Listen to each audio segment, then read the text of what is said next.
I think it's actually called football.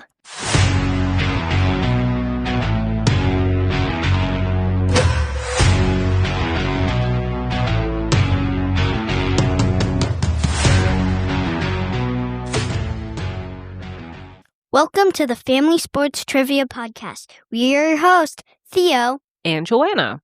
We are a mom and son duo who love playing games and trivia with the rest of our family.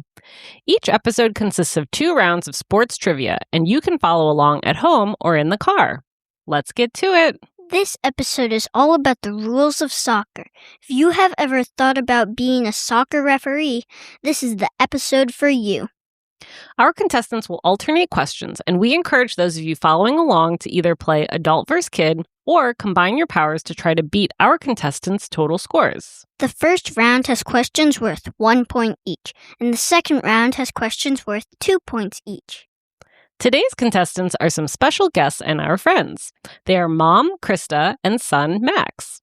Krista has served as a youth soccer coach and referee, while Max has played soccer since he was little. Both contestants were given the theme of this episode ahead of time and were encouraged to study. Krista, how did you prepare for this episode?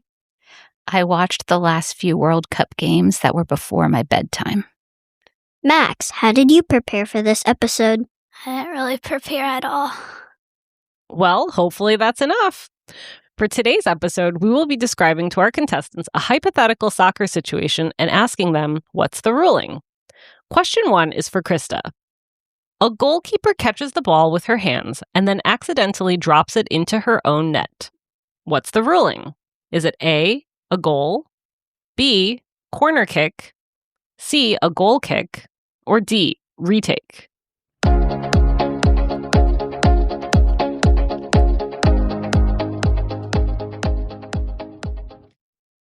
A goal.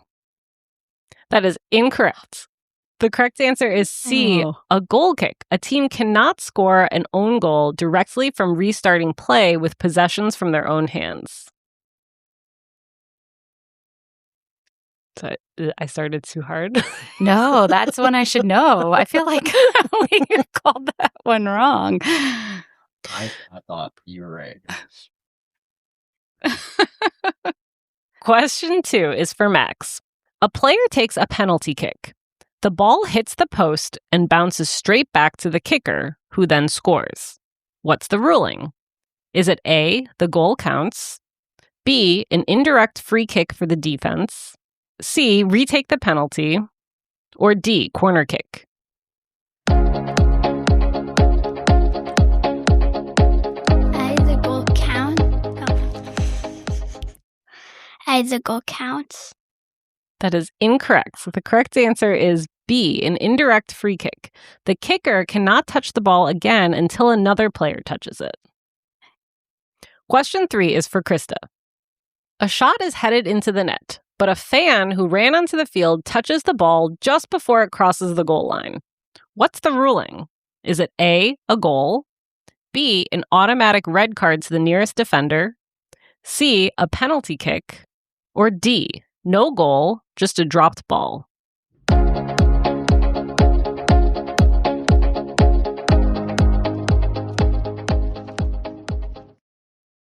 This is a guess, but I think it should be A because that seems most fair. That's what I would have thought, but the answer is actually D, no goal, and it's a dropped ball. And believe it or not, soccer's rulebook actually has an official answer for this, even though it's incredibly rare, and I couldn't actually find a time that this has happened in a real professional game. Question 4 is for Max. A defender intentionally kicks the ball back to the goalkeeper, who picks it up with her hands. What's the ruling? Is it A, play continues, B, a penalty kick, C, an indirect free kick for attackers, or D, a yellow card?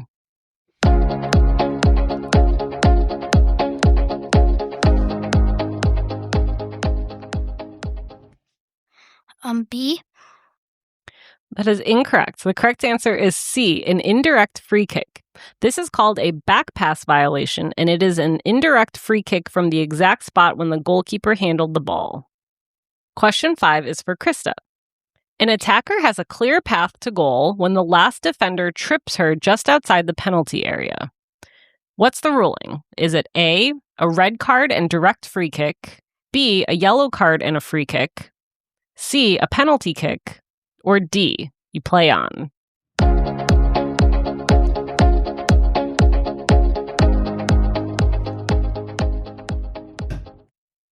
I'm going to go with A one more time here. That's correct. So, denying an obvious goal scoring opportunity outside the penalty area is typically a red card. Question 6 is for Max. A defender pulls an attacker's shirt inside the penalty area. What's the ruling? Is it A, a direct free kick, B, an indirect free kick, C, a penalty kick, or D, a dropped ball?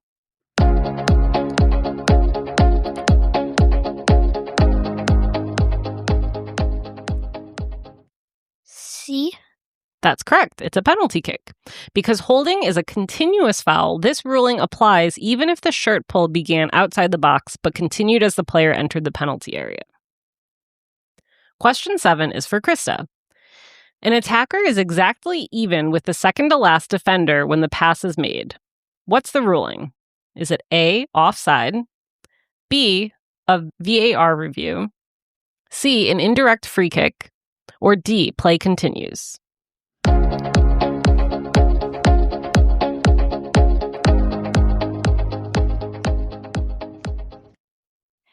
D, play continues. That's correct. Play continues. Ties go to the attacker. Level is onside. Question 8 is for Max.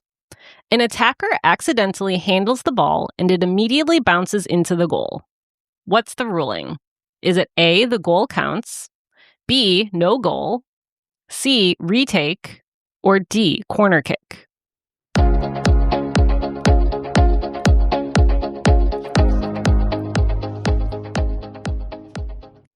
B.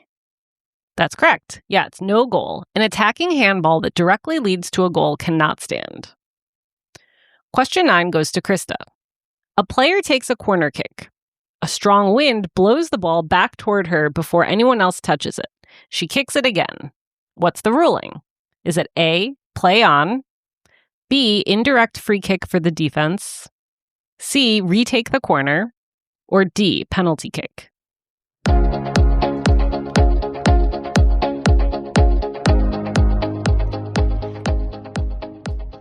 B, as in boy. That's correct. They are guilty of what's called a second touch violation. The referee must stop play and award an indirect free kick to the opposing team from the spot where the second touch occurred. Question 10 goes to Max. A player's shoe falls off during play. He immediately kicks the ball with only his sock and scores. What's the ruling?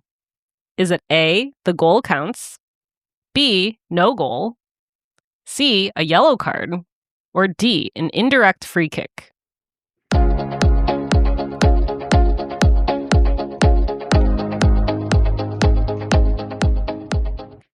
I think it's A, the goal counts. That's correct. Yeah, losing a shoe does not stop play. Thea, what is the score after round 1? Krista has 3 and Max has 3. All right, families at home and in the car, what was your score? Did you beat Krista and Max?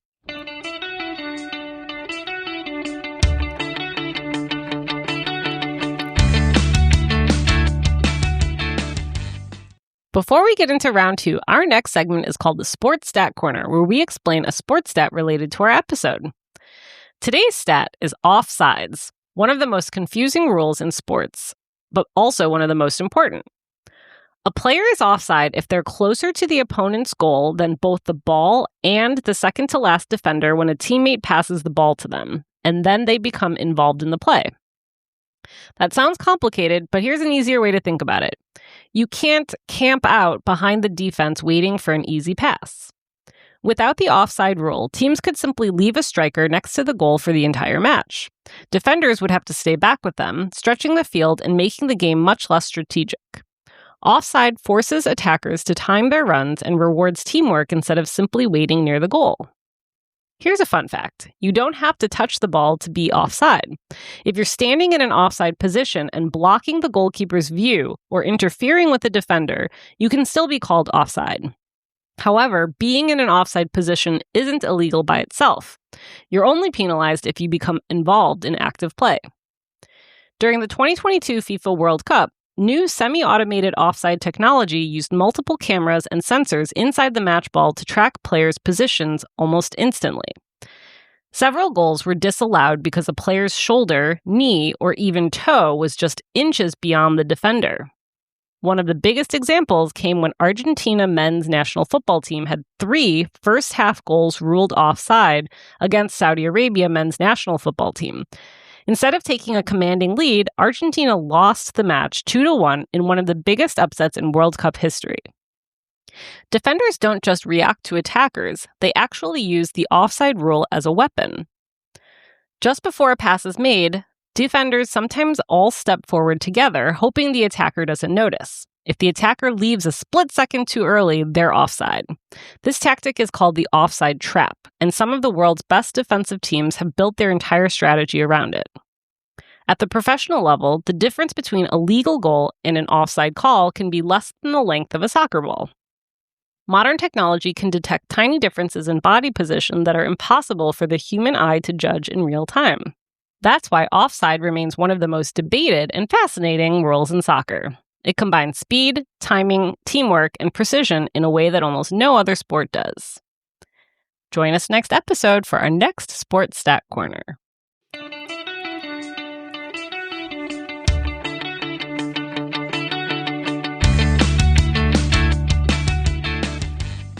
Welcome back. Round 2 has questions that will be worth 2 points each. As a reminder, the score is Krista has 3 and Max has 3. Question 1 is for Krista. The goalkeeper rushes far out of position. An attacker receives a pass with only one defender between herself and the goal. What's the ruling? Is it A, onside, B, offside, C, play stopped for dangerous play, or D, a corner kick?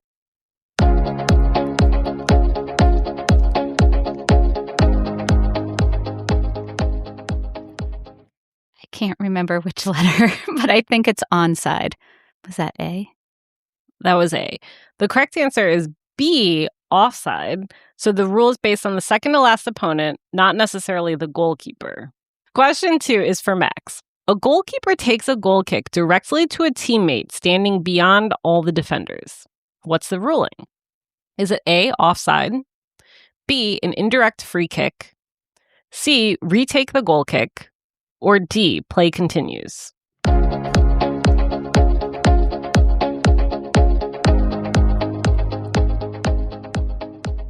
think play continues.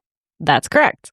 A player cannot be penalized for offside if they received the ball directly from a goal kick, throw-in, or corner kick.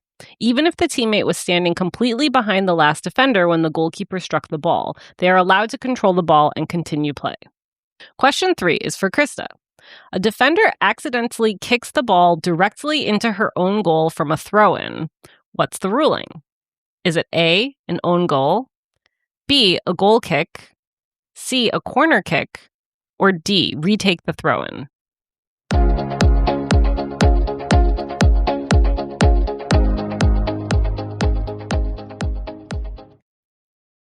A, the goal counts.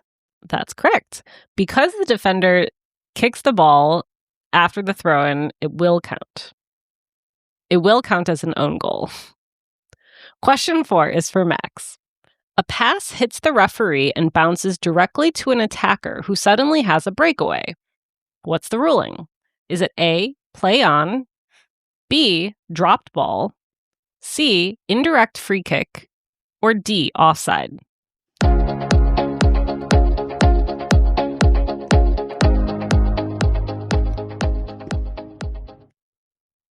Is it B, dropped ball? That's correct. Yeah, if the referee's touch creates a promising attack, then play is stopped. Question 5 is for Krista. Instead of shooting, the penalty taker taps the ball forward and a teammate runs in and scores. What's the ruling? Is it A, the goal counts, B, no goal, C, retake, or D, an indirect free kick?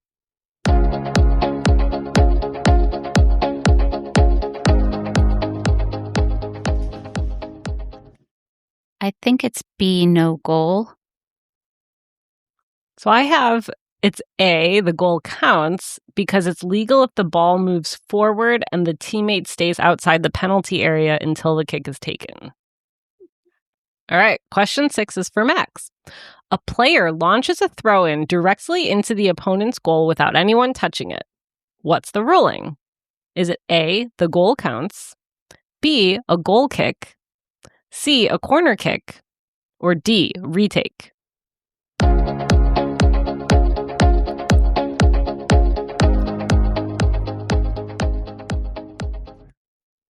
Is it B? That's correct. Yeah, so that's what we were just discussing. So you cannot score directly from a throw-in. Question 7 is for Krista. An attacker is lying on the ground behind the goal line after a collision. Play continues. A teammate passes the ball to another attacker who then scores. The player behind the goal line never touches the ball. What's the ruling? Is it A, offside because she left the field, B, retake, C, automatic yellow card, or D, the goal stands?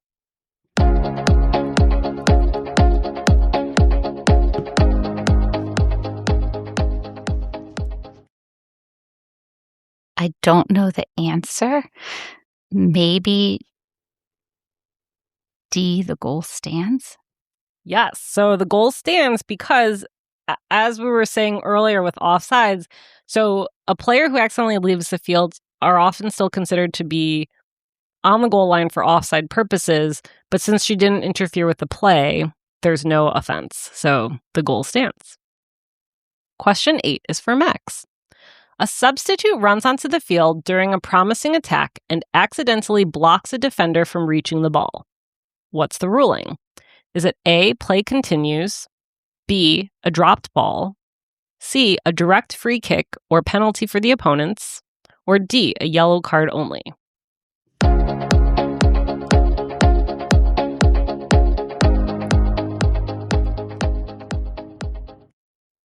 I think it's C.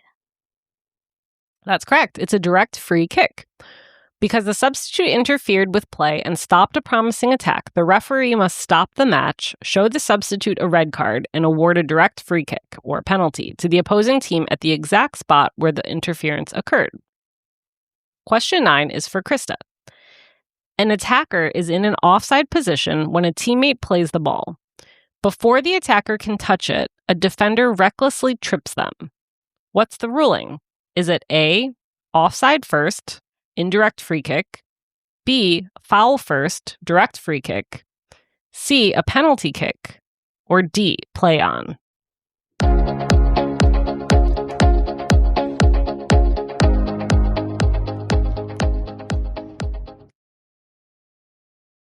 I think some of it might actually depend on the severity of the foul.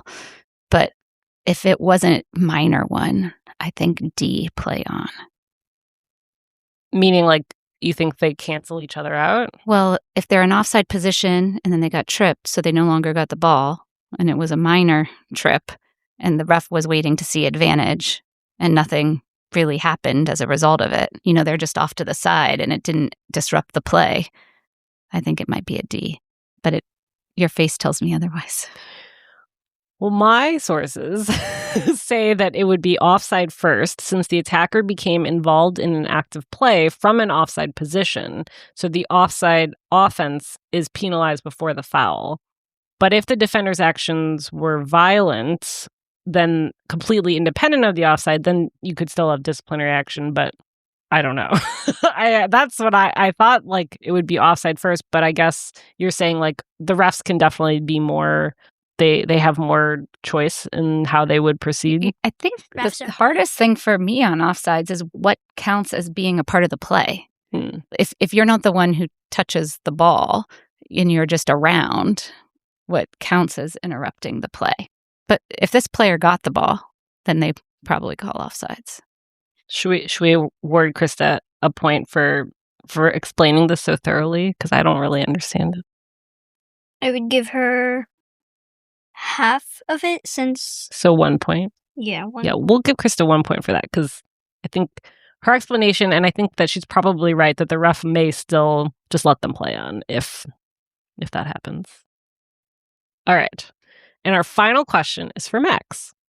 A corner kick curls through the air untouched and goes straight into the goal. What's the ruling? Is it A, a goal, B, a goal kick, C, retake, or D, an indirect free kick?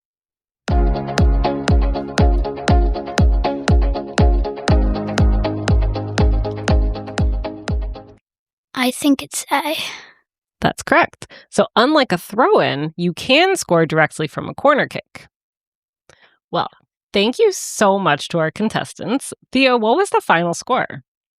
Krista has 8 and Max has 13.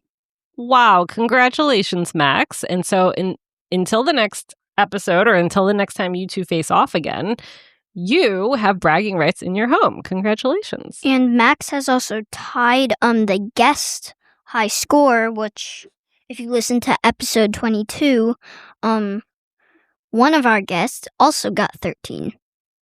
Well, you are our guest co-champion so far, Max. Congratulations. All right. Thank you to our guests and to our hosts. I have a few questions for our hosts and guests. I have different questions for the adults and the children. So we're going to start with the adults. If you could change one rule of the game, what would you change and why? I think that pushing should be a foul no matter what. Oh, and why? It gets too tricky. And also it gets dangerous.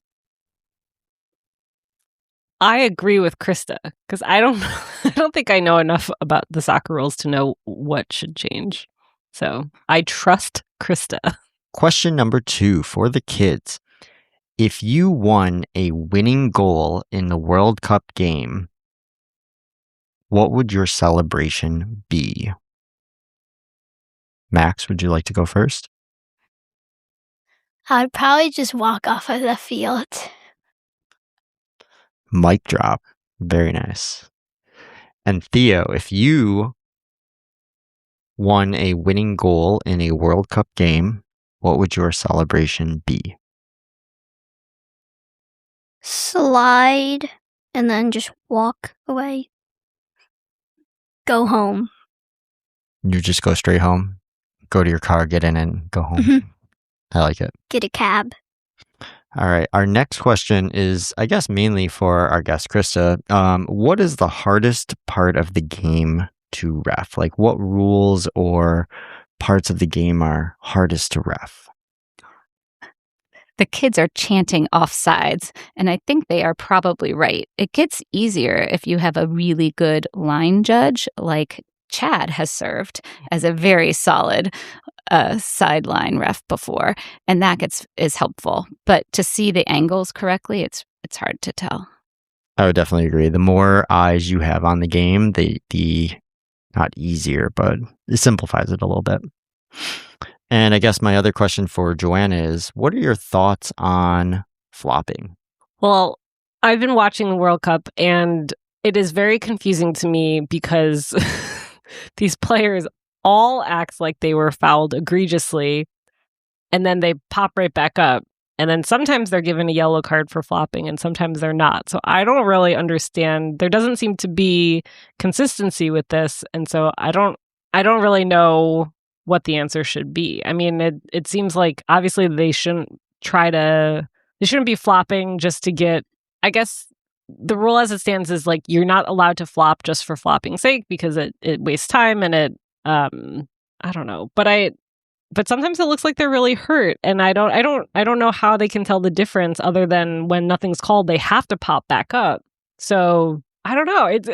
It's really hard to watch all around because I feel bad for everyone who looks like they're getting hurt, but then when they pop back up, I'm like, did they not even get hurt? I don't know. Or maybe they did get hurt, but they just have to tough it out because otherwise they'll be down a player. So I don't really know. They're probably hurt because often it looks like they got hurt. That's my feeling. What does flopping mean? I'll leave this up to Krista, and she can give her feelings also. a fake, like when you're faking that you got hurt and you fake fall, or you try to, make it look like you really need some help from the ref to try to get them to call a foul on the other side. Yeah. It's like one time on this playing the World Cup, someone didn't touch them, and then someone just flopped to the ground. And then they had to do a VAR review to see. Ooh, did that player get sent off for flopping? I think it was like a penalty kick. Yeah, that's a good call. I also think they should not be allowed to flop. It's very confusing and hard. Although I also think it's confusing that you can't come off and come back on. And so maybe you do need a minute to gather yourself after a hard collision. And then since you're not allowed to come back on if you go off, maybe you're playing it through, even if it was an injury. Ooh, I like that. Kind of like in the NFL, if a player gets injured and they have to take time, they have to come off for at least that play. So maybe they have to come off the field for soccer. Once you're out, you can't be back in at all. Yeah. So, yeah. And my last question for the kids. If you could pick any animal to be a goalie, what animal would you pick and why? I would pick a blue whale because they could score. To block the goal because they're so big? Yes. Pretty big and powerful. I would probably pick a boar because when someone's also running up close, they could just ram into them. Choosing violence. Okay. All right. Well, thank you to our hosts and to our guests. Don't forget to like and subscribe, and please give us a 5-star review wherever you listen to your podcast. Bye.